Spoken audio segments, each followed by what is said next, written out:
The cost of living is getting even more costly as rent in the Coachella Valley is at an all-time high. And experts say the increase is unlike anything they have seen in recent history. But could there soon be a light at the end of the tunnel? I spoke in depth today with the senior managing editor of Rent.com, Brian Carberry.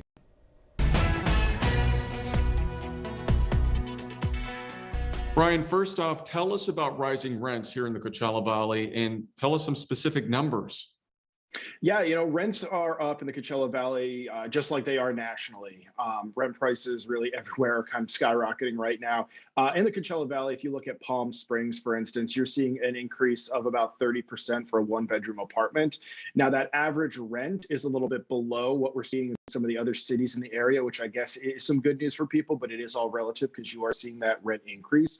When you go to Palm Desert, for instance, you're going to expect to pay a little bit more. Two-bedroom apartment there is going to be about $3,000, which is more or less on par with the California average, but way above that national average. California is a very expensive place to live compared to other places, so renters really can expect to pay a little bit more in most cities in that state.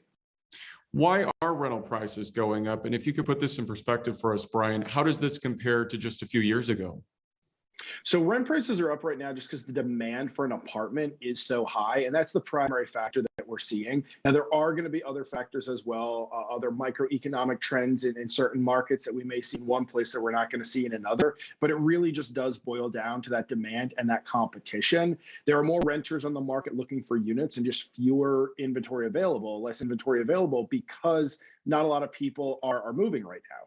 But you are seeing more people coming onto the market that are either getting priced out of buying a home or maybe have sold a home and don't want to go back and give that profit to someone else and buy another home. You're also seeing a lot of people in the beginning of the pandemic were having financial difficulties, were laid off, furloughed, whatever their situation might have been, and moved in with family members or moved in with roommates that are now kind of bouncing back and venturing off on their own again. So all these things adding up are really just adding just that demand to the market, and it's becoming a landlord or property manager's market, and they're able to price things a little bit higher just because the inventory is so scarce. And when was the last time we saw something like this? It's been a long time since we've really seen rent prices at the level that we're at right now. Rent prices generally will go up year over year. So, rent prices have been going up for a while, but the rate of increase that we're seeing is unlike anything that I've seen in recent history. I do think that there may be a light at the end of the tunnel, if you will, once we get into the summer, because it really was last June that we started to see prices going up nationally. Now, there were certain markets that went up a little bit earlier, some came up a little bit later, but it really was this past summer that these prices started to really take off. As we get into this summer, that comparison between prices this year and last year, that year over year trend that we're looking at, will appear less significant because you're going against a time where prices have already gone up. That doesn't mean that we're in for any rent relief anytime soon. I do expect prices to slowly continue to climb, but it will be at a much more reasonable, realistic rate. Part two now of my interview with the senior managing editor of Rent.com, Brian Carberry. What are some solutions for renters who are dealing with rising prices, and what options do they have? It's tough right now for a lot of people. If you're currently in a lease, you really should expect to pay some extra money a month when your lease does run out. Now, landlords are not able to increase the rent until your lease ends. So if you've just locked something in, you're in good shape. But if you do have a lease that's running out in the next 3 months, 6 months, start preparing for those rent prices to go up. The best thing that you can do right now is have a conversation with your landlord to get an idea of what they're thinking your rent will be when that time comes. If they are projecting an increase, try to work with them, show them that you've been a good tenant, you've always paid rent on time, you've never had any issues with neighbors or issues with the landlord themselves, and they might be willing to cut you a break. At the end of the day, landlords really just want someone in their property, and they want someone that's going to be hassle-free. It's just easier for them to have a tenant that's great. If you're looking for a place that's new and you're moving, you have a little bit less bargaining right now because as I said, that demand is so high, there's a lot of competition.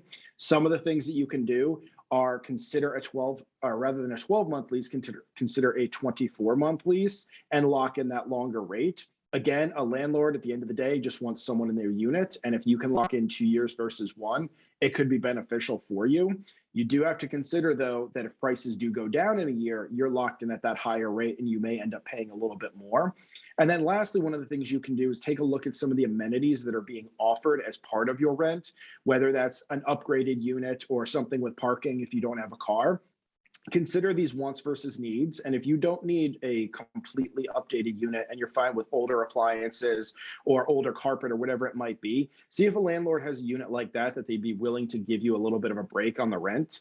Also, as I mentioned with parking, if you don't have a car and parking's in a premium, if you're in a popular area where it's very walkable, see if you can negotiate back that parking spot or a guest parking spot if you don't need one. A landlord may be willing to give you a break on the rent if you give back some of those amenities. Any resources out there for folks looking to get more information?